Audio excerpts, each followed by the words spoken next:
Selamat datang di kelas biologi Bu Ea. Pernahkah kamu mendengar tentang bakteri?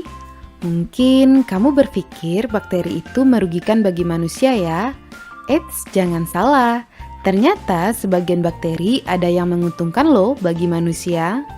Tahukah kamu, baru-baru ini ditemukan bakteri yang dapat menguraikan racun pada limbah elektronik menjadi emas murni. Bakteri ini bernama Cupriaphidus metallidurans. Hal ini ditemukan oleh peneliti dari University of Adelaide, Frank Wright. Dalam hasil risetnya, Wright mengungkapkan bahwa bakteri itu dapat mengubah senyawa emas klorida yang bersifat racun menjadi emas berharga. Nah, di video kali ini kita akan membahas tentang bakteri. Nah, teman-teman, bakteri berasal dari bahasa Yunani yaitu bakterion atau bakterium, yang berarti tongkat atau batang. Selanjutnya kita bahas ciri-ciri umum bakteri. Pertama, bakteri berukuran kecil dengan diameter 0,5 sampai 1 mikron dan panjang 1 sampai 20 mikron. Karena ukurannya yang kecil, maka bakteri disebut juga dengan mikroorganisme. Kedua, bakteri mempunyai dinding sel. Ketiga, hanya dapat dilihat menggunakan mikroskop. Berikutnya, bakteri adalah organisme bersel satu atau uniselular. Bakteri tidak memiliki membran inti, sehingga termasuk organisme prokariotik. Selanjutnya, habitat bakteri meliputi daerah yang luas atau disebut juga dengan kosmopolit. Bakteri hidup secara soliter atau berkoloni, dan beberapa jenis bakteri mampu membentuk endospora saat kondisi lingkungan tidak menguntungkan. Selanjutnya, kita akan membahas struktur bakteri. Struktur bakteri dapat dibedakan menjadi struktur umum, yaitu struktur yang dimiliki oleh semua bakteri, terdiri dari sitoplasma, ribosom, DNA, membran plasma, dan dinding sel. Kemudian struktur tambahan, yaitu struktur yang dimiliki oleh bakteri tertentu saja, misalnya kapsul, flagella, pilus, atau fimbria. Ada juga bakteri yang mempunyai klorosom, vakuolagas, dan endospora. Yuk kita bahas satu persatu tentang struktur bakteri tersebut. Dinding sel. Jadi tidak hanya tumbuhan ya yang memiliki dinding sel, bakteri juga memiliki dinding sel. Dinding sel bakteri tersusun atas peptidoglikan, yaitu gabungan protein dan polisakarida. Dinding sel berfungsi sebagai pelindung dan pemberi bentuk bagi sel bakteri. Nah, berdasarkan perbedaan ketebalan lapisan peptidoglikan pada dinding selnya, bakteri dibedakan menjadi dua macam, bakteri gram positif dan bakteri gram negatif. Perbedaan bakteri gram positif dan bakteri gram negatif. Bakteri gram positif memiliki lapisan peptidoglikan yang tebal dan berwarna ungu jika diwarnai dengan pewarnaan gram. Bakteri gram negatif memiliki lapisan peptidoglikan yang tipis dan berwarna merah muda atau merah jika diwarnai dengan pewarnaan gram. Contoh bakteri gram positif: Neisseria gonorrhoeae, Treponema pallidum, Vibrio cholera, Bacillus subtilis. Contoh bakteri gram negatif: Escherichia coli, Streptococcus mutans, dan Staphylococcus aureus. Membran plasma bersifat selektif permeabel atau hanya bisa dilalui oleh zat-zat tertentu saja. Membran plasma terdiri dari fosfolipid dan protein. Fungsi membran plasma adalah tempat pembentukan mesosom, alat transport elektron dan proton yang dibebaskan saat oksidasi makanan, dan alat pengatur keluar masuknya senyawa melalui membran sel. Sitoplasma Terletak di sebelah dalam membran plasma dan merupakan cairan tempat berada organel-organel sel bakteri.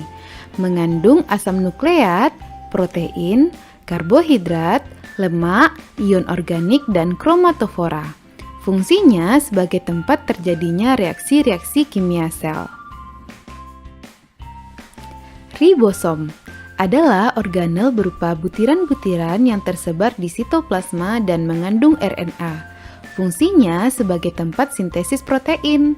Jumlah ribosom dalam bakteri dapat mencapai ribuan. Contohnya bakteri E. coli yang memiliki 15.000 ribosom. Bahan inti berfungsi sebagai pusat pengendalian aktivitas sel. Mengandung DNA berupa rantai tunggal berbentuk lingkaran yang disebut nukleoid. Beberapa jenis bakteri mempunyai tambahan DNA yang membentuk lingkaran kecil disebut plasmid. Flagela merupakan alat gerak pada bakteri berbentuk batang atau spiral. Berdasarkan letak flagelnya, bakteri dapat dibedakan menjadi atrik tidak berflagela, monotrik mempunyai satu flagela di salah satu ujungnya, lofotrik mempunyai sekumpulan flagela di salah satu ujung selnya, amfitrik mempunyai flagela di kedua ujung selnya, dan peritrik flagelanya terdapat di seluruh permukaan selnya. Pili dan fimbria. Pilus bentuk tunggal dari pili dan fimbria merupakan struktur berbentuk seperti rambut halus yang menonjol dari dinding sel. Pilus mirip dengan flagellum tetapi lebih pendek, kaku, dan berdiameter lebih kecil. Pili tersusun dari protein dan hanya terdapat pada bakteri gram negatif. Fungsi pili adalah alat perlekatan saat bakteri melakukan konjugasi. Fimbria adalah struktur sejenis pilus tetapi lebih pendek dari pilus. Kapsul merupakan lapisan lendir berbentuk padat dan tebal yang menyelubungi bakteri. Kapsul tersusun dari polisakarida dan air.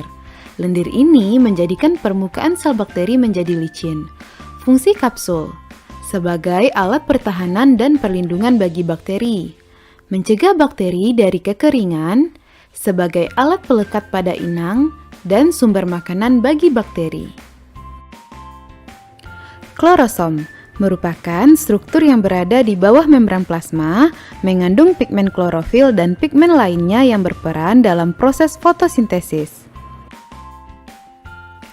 Vakuola gas hanya dimiliki oleh bakteri air yang melakukan fotosintesis.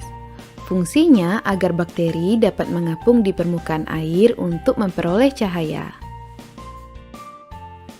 Endospora merupakan bentuk istirahat atau laten dari beberapa jenis bakteri gram positif.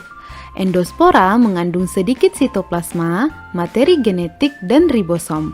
Jika kondisi lingkungan menguntungkan, endospora akan tumbuh menjadi sel bakteri baru.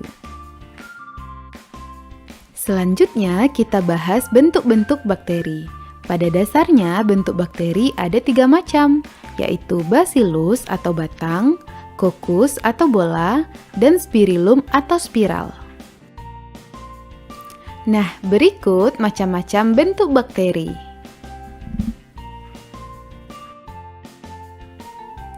Contoh bakteri monobacillus, ada Escherichia coli dan Lactobacillus. Streptobacillus ada Azotobacter dan Streptobacillus moniliformis. Contoh bakteri monococcus Neisseria gonorrhoeae, Staphylococcus aureus. Contoh bakteri spirillum, Spirillum minor, dan Spirochaeta treponema pallidum. Nah, teman-teman, mari kita selesaikan soal berikut. Menurut kamu, manakah ciri umum bakteri yang benar? Ya, benar sekali. Jawabannya adalah B. Bakteri berukuran kecil, hidup secara soliter atau berkoloni, dan bersifat kosmopolit. Soal selanjutnya. Dalam lingkungan kurang menguntungkan, bakteri dapat bertahan hidup karena menurut kamu, apakah jawabannya? Ya, jawaban yang benar adalah A.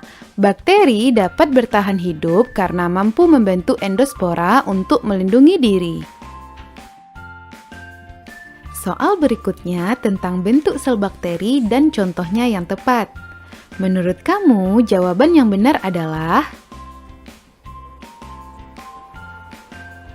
Ya, jawabannya adalah E. Bakteri pertama adalah bakteri berbentuk Staphylococcus, contohnya Staphylococcus aureus.